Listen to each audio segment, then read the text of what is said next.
Okay, જો chapter number 10 gravitation. હવે gravitation છે તો ગ્રેવિટેશન માં મેઇનલી આપણે ચેક શું કરવાનું છે, ધેટ ધ ફોર્સ, એટલે કે ફોર્સ એનો ચેક કરીએ છીએ, એટલે કે ફોર્સ એના ઉપર એપ્લિકેબલ થાય છે. તો એ ફોર્સ જે એપ્લિકેબલ થયો છે by the gravitation, that are known as the all gravitational force. તો એ જે ગ્રેવિટેશનલ ફોર્સ છે એ આપણી અર્થની અંદર કઈ રીતે લાગે છે, તો સપોઝ જે આ સર્કલ ડ્રો કર્યું છે એ શું છે, અર્થ છે, બરોબર. તો અર્થની અંદર ઓલવેઝ ડાઉનવર્ડ ડિરેક્શન છે, એ ડાઉનવર્ડ ડિરેક્શનની અંદર જ શું લાગે છે, ફોર્સ એપ્લિકેબલ હોય છે. એની અપવર્ડ ડિરેક્શનમાં ફોર્સ નહીં લાગે, એની ડાઉનવર્ડ ડિરેક્શનની અંદર જ શું લાગે છે, ફોર્સ એપ્લાય થાય છે. હવે મેઇન થિંગ કે આપણું જે અર્થ છે એ અર્થ થી 500 કિલોમીટર સુધીની જે રિજિયન છે from the sea level, C it means કે આપણે જે દરિયા કિનારા હોય છે, દરિયો છે, એ દરિયાની અંદરનું જે વોટર છે, ઇટ મીન્સ સી નું જે વોટરનું લેવલ છે ત્યાંથી ગણવાનું, અને કેટલા કિલોમીટર, તો 500 કિલોમીટર સુધી ગણવાનું છે. હવે એ 500 કિલોમીટર સુધીનું જે લેયર છે, એટલે કે એ શું શો કરે છે, એટમોસ્ફિયર. તો સપોઝ આ છે એ શું છે, એટમોસ્ફિયર છે. એટમોસ્ફિયર છે એના તમારે નેક્સ્ટ ચેપ્ટર્સ જે છે 14 ને એની અંદર તમને ખબર પડશે કે એટમોસ્ફિયરના ફર્ધર 4 લેયર્સ છે. બટ એ 4 લેયર્સ ને અત્યારે સ્ટડી નથી કરતા, આપણે મેઇનલી સ્ટડી કોને કરીશું, તો મેઇનલી સ્ટડી આપણે અત્યારે ગ્રેવિટેશનલ ફોર્સ ને કરીશું. તો આ એટમોસ્ફિયર એટલે કે 500 કિલોમીટર સુધીની જે રિજિયન હતી, એ રિજિયન થી અંદર કોઈ ઓબ્જેક્ટ હશે તેના ઉપર તરત જ ગ્રેવિટેશનલ ફોર્સ એપ્લિકેબલ થશે. બટ જો એટમોસ્ફિયર થી કોઈ વસ્તુ બહાર છે તો એના ઉપર ગ્રેવિટેશનલ ફોર્સ એપ્લાય થતો નથી.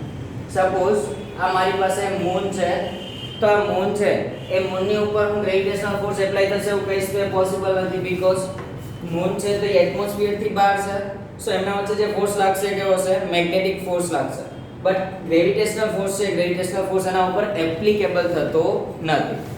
સો મેઇન થિંગ કે આપણે જે ગ્રેવિટેશનલ ફોર્સ છે એ શું કામ સ્ટડી કરીએ છીએ, તો આપણને ખબર પડે કે કોઈ પણ ઓબ્જેક્ટ છે તો એના ઉપર by the earth or by the nature કયો ફોર્સ એપ્લાય થાય છે, એ ફોર્સ કોને ફાઇન્ડ કર્યું છે, એની કેવી ડિટેલ છે, એ ફોર્સની કેલ્ક્યુલેશન બેઝિસ આપણે ચેક કરવું હોય તો એનું કેલ્ક્યુલેશન કરી શકીએ. તો આ બધી ટર્મ્સ છે એ આપણને આ ચેપ્ટરની અંદર આપેલી છે. હવે ચેક કરો in your page number 131 text બુકમાં, that chapter number 10 gravitation. First of all એનું ઇન્ટ્રોડક્શન ચેક કરીએ. That in chapter 8 and chapter 9 we have learned about the motion of the object and force as a cause of motion. એટલે કે તમે chapter 8 હતું એમાં motion check કર્યું હતું, કઈ કઈ રીતના મોશન્સ ફોર્મ થાય છે. ઓલસો ત્યારે આપણે એ પણ ચેક કર્યું હતું કે મોશન છે એના ટુ ટાઈપ છે, that uniform motion and non uniform motion. તો આ બંને મોશન્સ હતા. ઓલસો ચેપ્ટર નંબર 9 માં આપણે એવું ચેક કર્યું હતું કે તમે જ્યારે રેસ્ટ કન્ડિશનમાં કોઈ ઓબ્જેક્ટ છે એને તમે ફોર્સ એપ્લાય કરો છો, તે ફોર્સ એપ્લાય થશે ને ત્યારે શું કરે છે, મોશન કરે છે. તો એના ઉપર ફોર્સ એપ્લાય થયો. તો આ બંને ટર્મ્સ છે, બંને ટર્મ્સ આપણે શેની અંદર ચેક કરી હતી, તો ચેપ્ટર 9. હવે we have learned that a force is needed to change the speed or direction of the motion of an object. also આપણે એ પણ ચેક કર્યું હતું કે ફોર્સ જે છે એ ફોર્સ તમે એપ્લાય કરશો તો એ ઓબ્જેક્ટની સ્પીડની અંદર ચેન્જ કરી શકે. આપણે લાસ્ટ ટાઈમ એ પણ ડિસ્કશન થયેલી છે કે સપોઝ સ્લોપ છે તો એ સ્લોપ છે એની અંદર તમે વોકિંગ કરીને જાઓ છો તો તમારી સ્પીડ નોર્મલી સ્લોપના લીધે ઇન્ક્રીઝ થાય છે.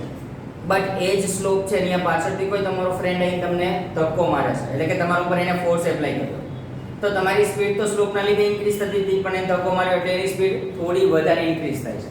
ઇટ મીન્સ મોશન આપણું ચેન્જ થશે. સો ફોર્સ એપ્લાય થશે તો તમારું મોશન છે એ ચેન્જ થઈ શકે છે.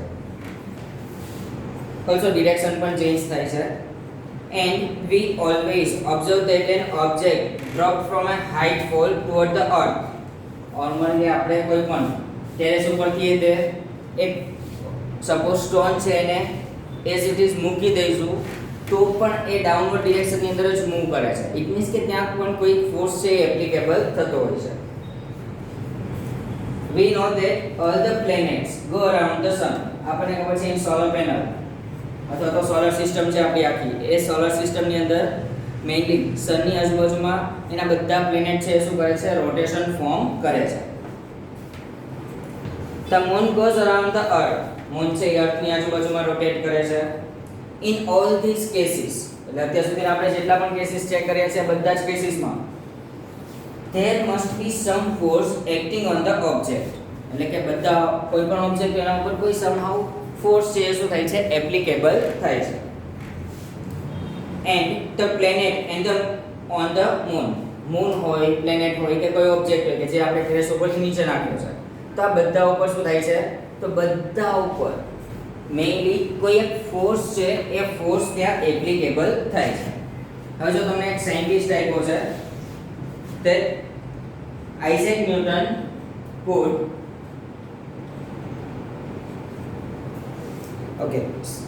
Isaac Newton could grasp that the same force is responsible for all the cases and this force is called the gravitational force.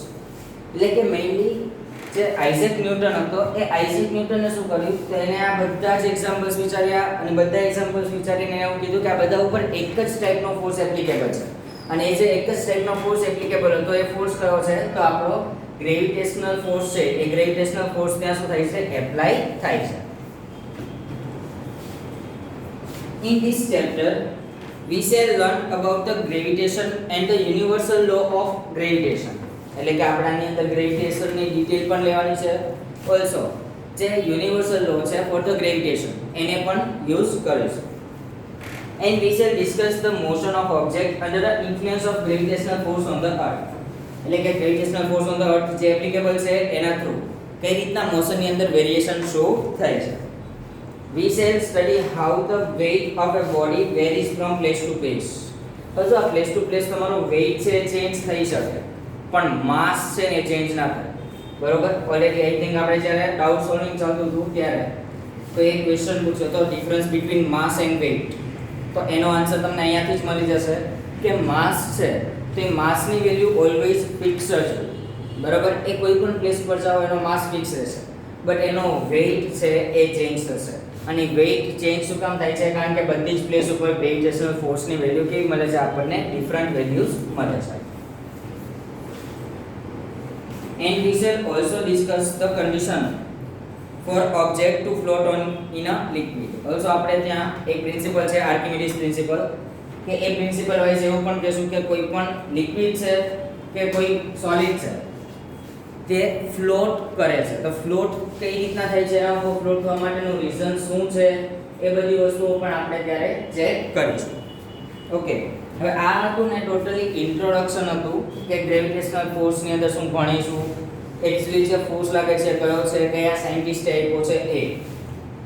But હવે જે આપ્યું છે ગ્રેવિટેશન એ તમને ઇન્ટ્રોડક્શન નથી એ તમને ડિટેલ એક્સપ્લેનેશન આપે છે અબાઉટ ધ ગ્રેવિટેશન. બરાબર હવે જો લખવાનું કાંઈ જ નથી સમજવાનું છે ખાલી અને સમજવામાં જ એક માર્કના ક્વેશ્ચન છે પૂછાઈ શકે. બરાબર એટલે થોડું ધ્યાન રાખજો કે આમાંથી લાઈન ટુ લાઈન બધા વર્ડ્સ ખબર પડી જવી જોઈએ. બરાબર કારણ કે આમાંથી 1 માર્કના ક્વેશ્ચન પૂછાય છે. Okay 10.1 gravitation. We know that the moon goes around the earth. આપણને ખબર છે કે મૂન છે એ અર્થની આજુબાજુમાં શું કરે છે રોટેશન કરે છે. An object when thrown upward reach a certain height and then falls downward. Suppose તમારા હાથમાં કોઈ સ્ટોન છે એ સ્ટોનને તમે અપવર્ડ ડિરેક્શનની અંદર રાખો છો તો એ અપવર્ડ ડિરેક્શનમાં જાય છે but A upward direction through પાછો ક્યાંય જશે કોઈ એક સર્ટેન હાઈટ સુધી જઈને ડાયરેક્ટ ડાઉનવર્ડ ડિરેક્શનની અંદર મૂવિંગ કરે છે. It is said that when a Newton was sitting under a tree, an apple fell on him. એટલે કે જ્યારે કોઈ એપલના ટ્રી નીચે આઇઝેક ન્યૂટન છે બેઠા હતા ત્યારે શું થયું હતું કોઈ એપલ છે નીચે પડ્યું. આ નોર્મલી બધાને ખબર હશે. And the fall of the apple made Newton start thinking. જ્યારે એપલ પડ્યું ત્યારે એને thinking start થયું. He thought that if the earth can attract an apple, can it not attract the moon? Obvious છે કે એપલ છે એને અર્થે અટ્રેક્ટ કર્યું ને એપલ નીચે પડ્યું તો એવી જ રીતના મૂન છે આ મૂનને કેમ અર્થ છે એ અટ્રેક્ટ નથી કરતું તો મૂન કેમ ફોલ ડાઉન નથી થતો. Is the force is the same in the both cases. એમાં બંને પાસે સેમ ફોર્સ એપ્લાય થાય છે એટલે નથી પડતો. ઓલસો સફરજન જે છે તમારું એપલ જે છે એ એપલ અને મૂન આ બંને ઉપર એક જ ટાઈપનો ફોર્સ એપ્લિકેબલ થયો હશે કે નહીં. He conjectured that the same type of force is responsible in both the cases. અને એને થોડી ડિટેલમાં એક્સપ્લેનેશન કર્યું, થોડું વધારે થિંકિંગ કર્યું, એટલે એને ખબર પડી કે બંને જે હતા, મૂન છે કે પછી તમારી પાસે કોણ હોય, કોઈ એપલ, આ બંને ઉપર એક જ ટાઈપનો ફોર્સ છે એ શું થાય છે, એપ્લિકેબલ થાય છે. He argued that at each point of its orbit the moon falls toward the earth instead of going off in a straight line. હવે જો એને એક આર્ગ્યુમેન્ટ કરવીનો મીનિંગ છે કે એને આપણને સમજાયું છે, બરોબર. એટલે સાયન્ટિસ્ટની આર્ગ્યુમેન્ટ અલગ હોય, સ્ટુડન્ટની આર્ગ્યુમેન્ટ અલગ હોય, બરોબર. એટલે તમે આર્ગ્યુમેન્ટ કરો એટલે એવું નહીં કહેવાનું કે અમે તમને સમજાવી દઈશું, પણ તમારે એ યાદ રાખવાનું કે આર્ગ્યુમેન્ટ જો કોઈ સાયન્ટિસ્ટ કરે છે ઇટ મીન્સ આપણને કોઈ ટર્મ્સ છે એ ટર્મ્સને સમજાવે છે. તો એને આર્ગ્યુમેન્ટ શું કરી છે ચેક કરો. that each point its orbit, એટલે કે એના each and every point ઓર્બિટની અંદર, ઓર્બિટનો મીનિંગ કે જે પાથની અંદર એનું મૂવિંગ થાય છે, બરોબર. આપણે સપોઝ એમ કે હું અહીંયાથી લખતર સુધી જાઉં છું, તો લખતર સુધી જાઉં છું એનો મીનિંગ એક જ થશે કે હું લખતર જવાના રસ્તા ઉપર મૂવિંગ કરું છું. તો એ લખતર જવાના રસ્તા ઉપર મૂવિંગ કરું છું ઇટ મીન્સ કે એ પાથ જે છે એ પાથ મારા માટે શું છે, ઓર્બિટ છે. તો જે પાથ શો કરતા હોય કે જ્યાં એનું શું થાય છે, રોટેશન ફોર્મ થાય છે, તો એ રોટેશન જ્યાં ફોર્મ થતું હોય ને રોટેશન, એને શું કહેશું આપણે, ઓર્બિટ. તો એની ઓર્બિટમાં મૂવ કરે છે and the moon falls toward the earth, એટલે કે આપણને each and every time એવું લાગે કે મૂન છે શું થાય છે, ફોલ થાય છે. સપોઝ તમે at the sunset or sunrise ટાઈમે ચેક કરશો ને ત્યારે મૂન છે એકદમની ઓપોઝિટ ડિરેક્શનમાં હોય.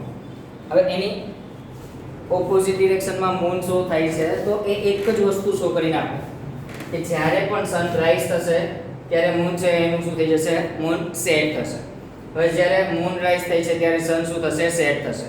ઇટ મીન્સ કે જ્યારે આપણા એન્ડિંગ પોર્શન જે છે કે જ્યાંથી એ સનસેટ ઓર સનરાઈઝ થતું એની ઓપોઝિટ પોર્શન જે છે જ્યાંથી moon rise and moon set થશે. હવે moon rise and moon set થશે ત્યારે આપણને એવું લાગશે કે અર્થ જોડે કોલિઝન કરે છે, બટ એકચ્યુઅલી એના ઓર્બિટની અંદર શું કરતો હોય છે, મૂવિંગ શો કરે છે અને એની સ્ટ્રેટ લાઈન હોય છે. રીઝન કે એ લાઇન્સ આપણા અર્થથી બહુ દૂર છે અને બહુ દૂર છે ઇટ મીન્સ એનો પાથ આપણે ચેક કરીએ તો બહુ મોટો પાથ હશે અને મોટો પાથ છે એટલા માટે આપણને નોર્મલી જોતા એવું લાગે છે કે એ શું શો કરે છે, એનો સ્ટ્રેટ પાથ છે એને શો કરે છે. So it must be attracted by the earth, અને એ અર્થથી શું થાય છે, અટ્રેક્ટ થાય છે. But we do not really see the moon falling toward the earth. આપણને એવું લાગે છે જસ્ટ કે ઇમેજિનેશન કરીએ છીએ કે ફોલ કરી જશે, એના ઉપર ફોર્સ એપ્લાય થાય છે, પણ લિટરલી ચેક કરો તો એ મૂન છે એના ઉપર ફોર્સ એપ્લાય થાય છે પણ એ ફોલ ડાઉન થતો નથી. Let us try to understand the motion of the moon by recalling the activity 8.11. હવે જો એક્ટિવિટી 8.11 એટલે કે તમારું યુનિફોર્મ સર્ક્યુલર મોશન. આ યુનિફોર્મ સર્ક્યુલર મોશનની અંદર જે થ્રેડની જોડે આપણે સ્ટોન બાંધ્યો હતો, પછી સ્ટોનને રોટેટ કરતા હતા ઓવરહેડ ઉપર, તે ઓવરહેડ ઉપર તમે રોટેટ કરીને કોઈ એક પોઝિશનથી તમે એને ફેંકો છો, તો એ જ એક્ટિવિટી તમને અહીંયા આપી છે, પણ એને સમજાવવાની ટ્રીક થોડી અલગ છે. જો એક્ટિવિટી 10.1 એમાં take a piece of thread, એટલે કે આપણે એક દોરી છે એને લીધી છે, થ્રેડ લીધી છે, tie a small stone at the end, stone છે એને એટ ધ એન્ડ આપણે બાંધીને રાખીશું. Hold the other hand of the thread and whirl it round as shown in figure. જો તમને ફિગર આપી છે, ફિગરની અંદર જે દેખાય છે એ રીતે શું કરવાનું છે, તમારે રોટેશન એનું ફોર્મ કરાવવાનું છે. Note the motion of the stone, motion આપણે ચેક કરશો એટલે આપણને મોશન એનું યુનિફોર્મ સર્ક્યુલર મોશન છે એ શો થાય છે. Release the thread and again note the direction of the motion of the stone. હવે તમે જ્યારે થ્રેડને મૂકી દેશો તો એ થ્રેડને મૂકો છો ને ત્યારે આપણે જ્યારે યુનિફોર્મ સર્ક્યુલર મોશન હતું ને ત્યારે આપણે એવું કીધું હતું કે સપોઝ આ રીતે આ પાથની અંદર મારો સ્ટોન છે એ શું કરે છે, મૂવિંગ કરે છે. હવે સપોઝ આ પોઈન્ટ એવો છે કે જ્યાંથી હું એને શું કરતો છું, મૂકી દઉં છું. તો હવે આ પોઈન્ટ એવો છે કે જ્યાંથી મૂકી દઈએ છીએ તો એની સ્ટ્રેટ લાઈનમાં શું કરશે, મૂવિંગ કરશે. હા, આપણે આ સ્ટ્રેટ લાઈન જોઈ છે, નોર્મલી એ લાઈન ટેન્જન્શિયલ હોય છે, બરોબર. તો ત્યારે આપણે એવું કહેતા કે ટેન્જન્શિયલ લાઈન છે એને શો કરે છે, બટ એને ઓવરવ્યૂ થી જોઈએ, ઉપરથી જોઈએ તો આપણને કેવી લાઈન લાગશે, તો એકદમ સ્ટ્રેટ લાઈન છે, સ્ટ્રેટ લાઈન શો કરતો એના જેવું લાગે છે. ડાયાગ્રામ છે એની નીચે ચેક કરો.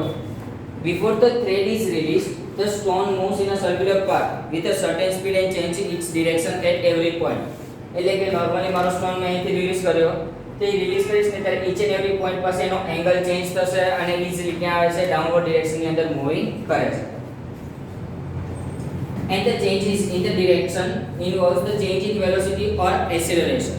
એટલે કે જે અપવર્ડ થી ડાઉનવર્ડ ડિરેક્શનમાં ટેન્જન્શિયલ ફોર્મમાં નીચે આવે છે, means each and every point પાસે એની ડિરેક્શન્સને ચેન્જ કરે છે. ઈચ એન્ડ એવરી પોઈન્ટ પાસે જો ડિરેક્શન્સ ચેન્જ થાય છે એનો મીનિંગ કે એની વેલોસિટીમાં કોઈ ચેન્જ થાય છે અથવા તો એની એક્સિલરેશન જે છે એ એક્સિલરેશનમાં ચેન્જ થાય છે. એક્સિલરેશનનો મીનિંગ કે ઓવર અ ટાઈમ એની વેલોસિટીની અંદર શું થયો છે, ચેન્જીસ જોવા મળે છે. The force that causes this acceleration and keep the body moving along a circular path is acting toward the center. હવે જો આપણે રિલીઝ કર્યું એટલે સર્ક્યુલર પાથની અંદર ડાઉનવર્ડ ડિરેક્શનમાં આવ્યું, પણ અમુક જગ્યાએ એવી છે કે જો તમે એને સર્ટેન ફોર્સથી જો એને રિલીઝ કરો, તે સર્ટેન ફોર્સથી જો રિલીઝ થશે ને તો એ ઇઝીલી શું કરશે, એની આજુબાજુમાં રોટેશન ફોર્મ કરશે અને એ ફોર્સ તમારા સેન્ટર પોઈન્ટ ઉપરથી લાગવો જોઈએ. જો સેન્ટર પોઈન્ટ ઉપરથી તમે ફિક્સ્ડ ફોર્સ એપ્લાય કરશો તો જ શું કરશે, એ કમ્પ્લીટ રોટેશન છે એને ફોર્મ કરશે. સપોઝ કોઈને ક્વેશ્ચન થાય કે આપણે તો એટમોસ્ફિયરની અંદર જ સેટેલાઇટ છે એને મૂકી દઈએ છીએ, તો એ સેટેલાઇટ છે કેમ અર્થ ઉપર ન થઈ જતા, એના ઉપર તો ગ્રેવિટેશનલ ફોર્સ એપ્લાય થવો જોઈએ. તો આર્ટિફિશિયલ સેટેલાઇટ્સ આપણા જેટલા પણ છે એ બધા જ સેટેલાઇટને એક તો એના લેયર સુધી ઉપર લઈ જવામાં આવે છે. હવે એના લેયર સુધી ઉપર લઈ ગયા પછી એને શું કરવામાં આવે, તો એને 8 કિલોમીટર પર સેકન્ડ એટલે કે 1 સેકન્ડની અંદર 8 કિલોમીટર જેટલું ડિસ્ટન્સ કવર કરી શકે એટલા ફોર્સથી એને શું કરવામાં આવે છે, એટમોસ્ફિયરની અંદર ફેંકવામાં આવે. હવે આટલો ફોર્સ છે એટલે શું કરશે, જે ફોલ ડાઉન થવું જોઈએ એ ફોલ ડાઉન થવાની જગ્યાએ અર્થની આજુબાજુમાં રોટેશન ફોર્મ કરી દેશે. સો એ 8 કિલોમીટર પર સેકન્ડ જે છે એટલો ફોર્સ આપણે એપ્લાય કર્યો ત્યારે એને શું કર્યું, કમ્પ્લીટ રોટેશન આખું ચાલુ કર્યું અને એના ઉપર gravitational force no doubt applicable છે, બટ એ ફોર્સ એનો પોતાનો બહુ વધારે છે એટલા માટે એ શું કરે છે, મૂવિંગ જ કરે છે, એ ડાઉનવર્ડ ડિરેક્શનમાં એટલે કે અર્થ ઉપર પડી જતો નથી. તો આટલો ફોર્સ આપણે એપ્લાય કર્યો હોય, એટલો ફોર્સ એપ્લાય કરી અને પછી એ રોટેશન કરતો હોય, એના ઉપર ગ્રેવિટેશનલ ફોર્સ લાગે છે તો પણ એ રોટેશન કરે છે. સો એવો જે ફોર્સ કે જે આપણે એપ્લાય કર્યો છે અને એના ઉપર ગ્રેવિટેશનલ ફોર્સ નિગ્લિજિબલ થઈ જાય છે, એવો જે ફોર્સ છે એના સેન્ટર પોઈન્ટ ઉપરથી લાગે છે. That's why that type of force is known as centripetal force. એવો જે ફોર્સ છે એને કહો ગાઈડ સેન્ટ્રીપેટલ, એટલે કે સેન્ટર પોઈન્ટ ઉપરથી એના ઉપર શું થયો છે, તો ફોર્સ એપ્લાય થયો છે. ચેક કરો એ જ વસ્તુ આમાં શું કરી છે. The force that causes the acceleration and keep the body moving along a circular path is acting toward the center. એટલે કે અહીંયા જે સર્ક્યુલર ફોર્સ મોશન મળે છે અને એના સેન્ટર પોઈન્ટ થી એને શું મળ્યું છે, તો સેન્ટર પોઈન્ટ થી ફોર્સ એપ્લાય થયો છે.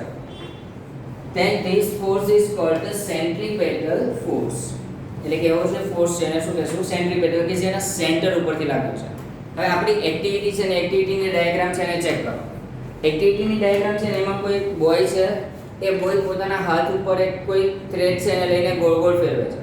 તો એના હાથથી જે કોઈ પણ ફોર્સ એપ્લાય થયો એનાથી એ સર્ક્યુલર મોશન ફોર્મ કરે છે.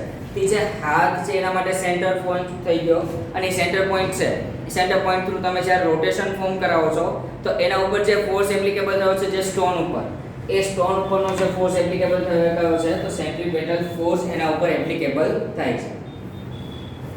In the absence of this force, the stone flies off along a straight line. હવે જ્યારથી મેં રિલીઝ કર્યું એટલે કે એના ઉપરથી સેન્ટ્રીપેટલ ફોર્સ છે નીકળી ગયો. તો એ સેન્ટ્રીપેટલ ફોર્સ નીકળી ગયો એટલા માટે કયા પાથમાં, તો સ્ટ્રેટ પાથની અંદર મૂવિંગ શો કરે છે. And this straight line will be a tangent of the circular path. હવે જે સ્ટ્રેટ લાઈન મળ્યું છે ને એ કોઈ પણ ટેન્જન્ટ છે એને ફોર્મ કરે છે. નોર્મલી ટેન્જન્ટ આપણને ખબર છે કે તમારી પાસે કોઈ એક સર્કલ હોય અને આ સર્કલના કોઈ એક જ પોઈન્ટ પાસેથી મારી લાઈન પાસ થતી હોય, તો આવી જે લાઈન છે કે છે ટેન્જન્શિયલ લાઈન છે. તો આપણે જે સર્ક્યુલર પાથ હતો જાવો એને મેં સ્ટ્રેટ લાઈન કીધી છે, ઇટ મીન્સ કે એનું શું ફોર્મ કરે છે, તો ટેન્જન્શિયલ લાઈન છે, ટેન્જન્શિયલ લાઈનને ફોર્મ કરે છે. હવે આ જ વસ્તુ for the earth and the moon show કરેલી છે, એમાં ચેક કરો. The motion of the moon around the earth is due to the centripetal force. એટલે કે બંને વચ્ચે કયો ફોર્સ લાગ્યો છે? સેન્ટ્રીપેટલ. એટલે કે ઓલા બોયના હાથમાં થ્રેડ હતી, એ થ્રેડ એમનામાં છે એને રિલીઝ નથી કરી. રિલીઝ નથી કરી એટલે કે એની પાસે સેન્ટ્રીપેટલ ફોર્સ છે. સેન્ટ્રીપેટલ ફોર્સ છે એટલે રાઉન્ડ એન્ડ રાઉન્ડ રોટેશન કર્યા જ કરે છે. And the centripetal force is provided by the force of attraction of the earth. Centripetal force માં મેઇનલી ફોર્સ માં એપ્લિકેબલ થાય છે by the earth. And if there were no such forces, the moon would pursue a uniform straight line motion. જો તમારી પાસે સેન્ટ્રીપેટલ force જતો રહેશે તો ઈઝીલી મૂન છે એ પણ સર્ક્યુલર પાથની અંદર આવીને ડાયરેક્ટલી ફોલ ડાઉન થઈ જશે.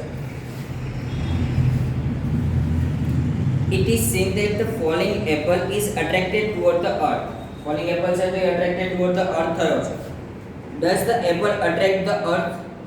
એવું કહી શકીએ કે એપલ છે અર્થને અટ્રેક્ટ કરશે? If so, we do not see the earth moving toward an apple. Why?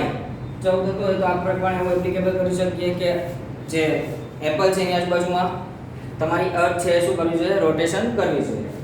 But according to the third law of motion, એટલે કે જેટલું એક્શન છે એટલું જ રિએક્શન થશે. ઓલસો બંનેની વેલ્યુ સેમ છે પણ રિએક્શન કેવી હશે? ઓપોઝિટ ડિરેક્શન શો કરશે. આવું ન્યૂટન્સ થર્ડ લો ની અંદર આપણે શીખ્યા હતા. The apple does attract the earth, but according to the second law of motion, for a given force, acceleration is inversely proportional to the mass of an object. હવે તમારી પાસે એક્સિલરેશન છે તો એક્સિલરેશન માસ જોડે કેવા રિલેશનમાં છે? By the Newton second law, inversely proportional. તમને યાદ હોય તો મેં ન્યૂટન સેકન્ડ લો ની અંદર તમને આ ઇક્વેશન લખાવ્યું હતું that F is equal to ma. બરોબર? તો જો આમાંથી a ને સબ્જેક્ટ કરો તો a is equal to f by m થાય. તો અહીંયા આપણે ફોર્સ ને અત્યારે કાઢી નાખીએ તો એક્સિલરેશન છે એને ચેક કરો તો એક્સિલરેશન અને માસ બંને કેવા પ્રોપોર્શનલ માં થશે? ઇન્વર્સલી પ્રોપોર્શનલ, ડાયરેક્ટલી પ્રોપોર્શનલ નથી.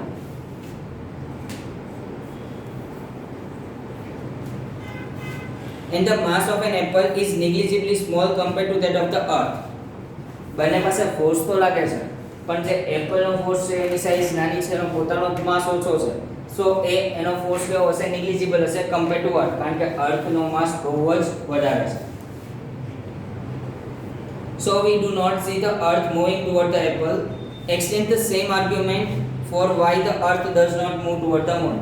એટલે કે એપલ ની આજુબાજુમાં અર્થ રોટેશન નહીં કરે કારણ કે એપલ ની સાઈઝ નાની છે, માસ ઓછો છે, તો એનો માસ છે એને આપણે નેગ્લિજિબલ ગણીને ખાલી અર્થને મેઇનલી ફોર્સ એપ્લાય કરે છે એમાં કેલ્ક્યુલેટ કરીએ છીએ. એટલે કે જે એપલ હતું એ ફોલ ડાઉન થયું. સેમ ટુ સેમ થિંગ કે અર્થ છે એ મૂનની આજુબાજુમાં રોટેશન નહીં કરે. રીઝન કે મૂન છે એનો ફોર્સ થોડો ઓછો છે કમ્પેર ટુ અર્થ. હવે મૂનનો માસ ઓછો છે એટલે એનો ફોર્સને આપણે નેગ્લિજિબલ ગણી દઈએ છીએ અને અર્થના ફોર્સને શું કરીએ છીએ? કન્સિડર કરીએ છીએ. In our solar system, all the planets go around the sun.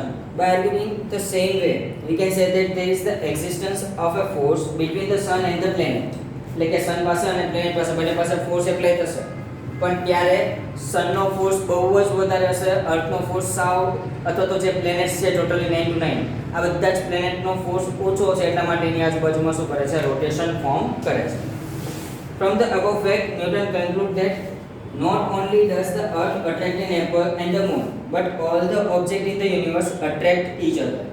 એટલે કે ખાલી આ મૂનની વાત હોય કે એપલની વાત હોય એ બે જ નહીં પણ યુનિવર્સની અંદર જેટલી પણ વસ્તુઓ છે એ બધાનું રોટેશન થાય છે. ઓલસો એ બધા વચ્ચે શું લાગે છે? સમ કાઇન્ડ ઓફ ફોર્સ છે એપ્લિકેબલ થાય છે.